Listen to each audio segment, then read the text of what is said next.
পলাশ ছিল, পলাশের ছোট ভাই এমদাদ, হানিফ, আর কারা কারা ছিল আগে চিনি না। হেলমেট পরা ছিল, সবার হাতে আতুরি, পাইপ, স্টিলের বড় বড় পাইপ, আর হেলমেট পরা একটা পিস্তল ছিল।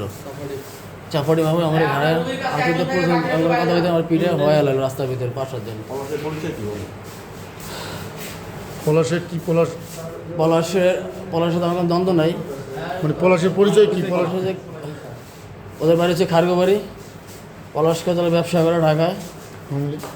ও যে হলো আমলিগের দোসর, ও যে হলো ওর নামে জানি কারা জানি ফেক আইডি খুলে গিয়া ছবি টবি ছাড়ছে ওর। ওকে আওয়ামী লীগ করতো না? হ্যাঁ, ও হলো আমলিগ, ও হলো সাধারণকার খাস লোক ছিল। এরপরে এই দোষ দিয়ে ওরা ওরা মানে এর আগে আমার অনেক দোষ দিচ্ছে। এলাকায় গণমান্য যারা ছিল সবাই আমি বলছি, সবাই এটা নিয়ে দেখছে। কিন্তু আসলে পলাশ সবার টাকা পয়সা দিয়ে ম্যানেজ করে কী দেখি করছে আমি জানি না। বামত ভেঙে গেছে। হ্যাঁ, আর ডাইনাদের পুরোটা ভেঙে গেছে।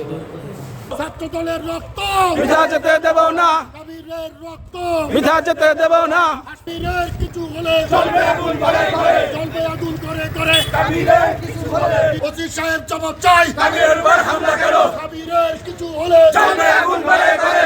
এই শহরে একটা গাড়ি চলবে না। ঠিক, সারা শহরে আগুন ধরাই দেবো ইনশাল্লাহ। ইনশাআল্লাহ। সহ্যের সীমাটাকে আপনারা সহ্যের সীমা অতিক্রম করে ফেলেছেন। আজকে এই কাবিরের রক্ত, এটা ছাত্র দলের রক্ত, এটা জাতীয়তাবাদী আদর্শের রক্ত, এটা তারেক রহমানের আদর্শের রক্ত। 17 বছর অনেক নির্যাতন সহ্য করেছে এই নেতাকর্মীরা। আজকে বিএনপি ক্ষমতায় আসার পরে আপনাদের মতো কিছু লোক রাতের অন্ধকারে আওয়ামী লীগকে শেল্টার দেওয়ার কারণে এই কাবির মোল্লা আজকে গুরুতরভাবে আঘাতপ্রাপ্ত হয়েছে। মিডা কথা বলেন, মিডা কথা বললে আপনি মিডা ছাড়া করেন। আপনি যদি প্রশাসনের আইন শৃঙ্খলা আপনি যদি মেনটেন করতে না পারেন, আপনি এই থানা থেকে চলে যান, আপনি এই থানা থেকে চলে যান। ঠিক। আর একটা বিএনপির কর্মীর গায়ে যদি হাত পড়ে, মাদারপুরে, সারা মাদারপুরে আগুন চলবে, আগুন চলবে। আপনাদের সকলের প্রতি উদাত্ত আহ্বান, 10টার মধ্যে যদি এই আসামিদের গ্রেপ্তার করতে না পারে, আপনারা আমার ভাই, আপনারা জাতীয়তাবাদের ভাই, 10টার মধ্যে গ্রেপ্তার না হলে যে যেই অবস্থায় থাকবেন রাজপথে শুয়ে পড়বেন ইনশাল্লাহ।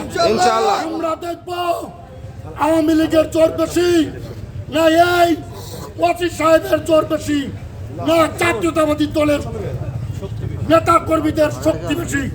এইটা আমরা আগামীকালকে রাজপথে প্রমাণ করব। আমরা এসপি সাহেবকে বলতে চাই, এসপি সাহেব আপনি মাদারপুরের আইন শৃঙ্খলা বাহিনীর প্রধান, আপনি এই থানার দিকে নজর দিন, তারা আওয়ামী লীগের সাথে আঘাত করে, এই বিষয়গুলো আপনি দেখবেন। পরিশেষে কাবির মোল্লার উপর অতর্কিত হামলার তীব্র নিন্দা জানাচ্ছি, প্রতিবাদ জানাচ্ছি এবং আসামিদেরকে গ্রেপ্তার করার জন্য আমি সদর থানার ওসি সাহেবকে আবারও বিনয়ের সাথে অনুরোধ করছি, যদি আপনি 10টায় গ্রেপ্তার না করেন, আপনি দেখবেন মাদারপুরে আমরা কি করতে পারি।